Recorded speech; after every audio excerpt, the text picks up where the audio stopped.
Hello and welcome back to Unveiled Oracle and Tarot. Today, we'll be taking a look at the Wild Alchemy Lab Astro-Botanical Remedy Deck, written by Gemma Foster and illustrated by Maxine Menikis.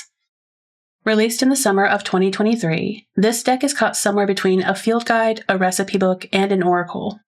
It is undoubtedly among one of the most unique in my collection, and so I'm excited to share it with you. That said, let's go ahead and get to it. As you may know by now, if this isn't your first time tuning in, I'm a huge fan of creators that put a lot of thought into building a cohesive work. To me, that starts with the packaging. And here, our box has several nods to the Oracle's theme, incorporating its herbal, elemental, and astrological tones on the cover and sides. On the back, there's a very large preview of the Ginkgo card, which is not only a great way to showcase its art and style, but also hints at its core purpose. Right away, at least to me, there's a sense that this is not your typical oracle. This is further evidenced by a disclaimer located on the inside front cover, which cautions about some of the risks of wildcrafting, herbal remedies, and crucially, issues of personal liability. Essentially, the creators are saying, wildcraft at your own risk. Personally, I'm not a wildcrafter, but this is a popular practice not only among the spiritually inclined, but survivalists as well. And many will tell you that it is easier than you'd think to misidentify plants, especially mushrooms. So while a disclaimer isn't typical, here it does feel appropriate. Packaging aside, as always, let's go ahead and get started with the guidebook. First, in terms of construction, it feels very sturdy. The spine is threaded rather than stapled or glued, which makes it easier to open fully without resistance from the binding. One observation for those who intend to use this deck in their wildcrafting is that you might consider laminating or sleeving the cover to improve its odds of longevity. Beyond its construction, this guide is interesting in a lot of ways, but what really sets it apart for me is how divination takes a somewhat tertiary role to its other features. Rather than the usual format of card illustrations and corresponding attributes, its presentation is more along the lines of a manual. We have a very brief how-to, and the rest is essentially an overview of common tools, methods and timing of harvesting, dosages, potency, astrological correspondences, zodiac correspondences, a glossary of terms, definition of symbols, basically all the knowledge you need to realize this deck's full potential.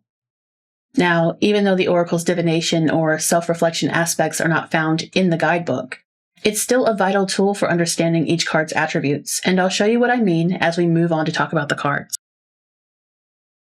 To explore the cards, let's first have a look at what I'll call its face. Each one contains the image of a plant, as well as its common, Latin, and family name. Along the top is a row of symbols which contains its elemental, planetary, and zodiac associations. Each one of these symbols is defined in the guide on pages 47 and 48. For this card, we see that the element is air, the planets are Venus, Jupiter, Mercury, and the Moon. Zodiacs are Gemini and Virgo.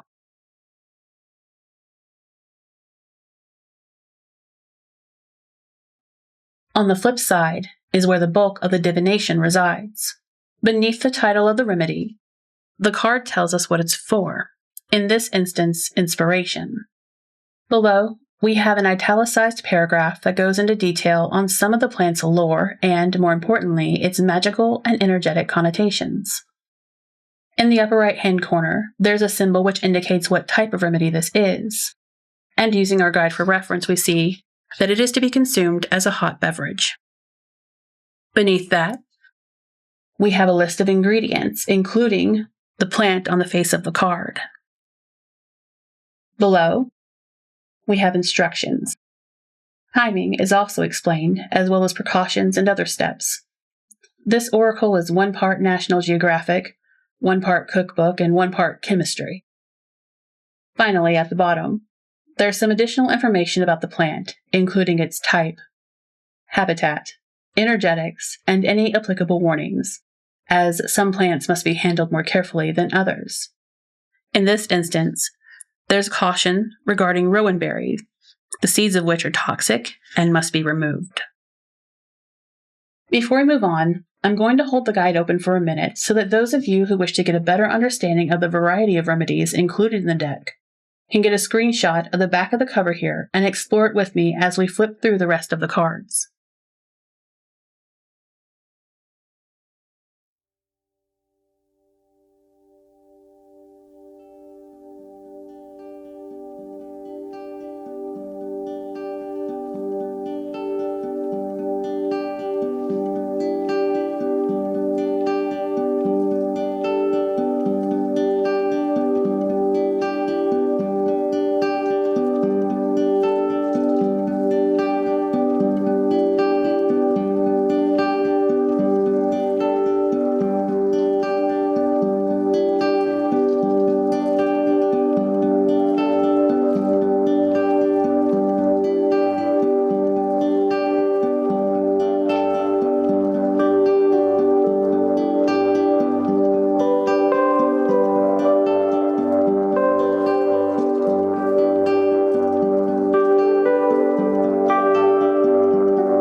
As a whole, the Wild Alchemy Lab Astro-Botanical Remedy Deck is clearly the realization of an ambitious project by passionate creators.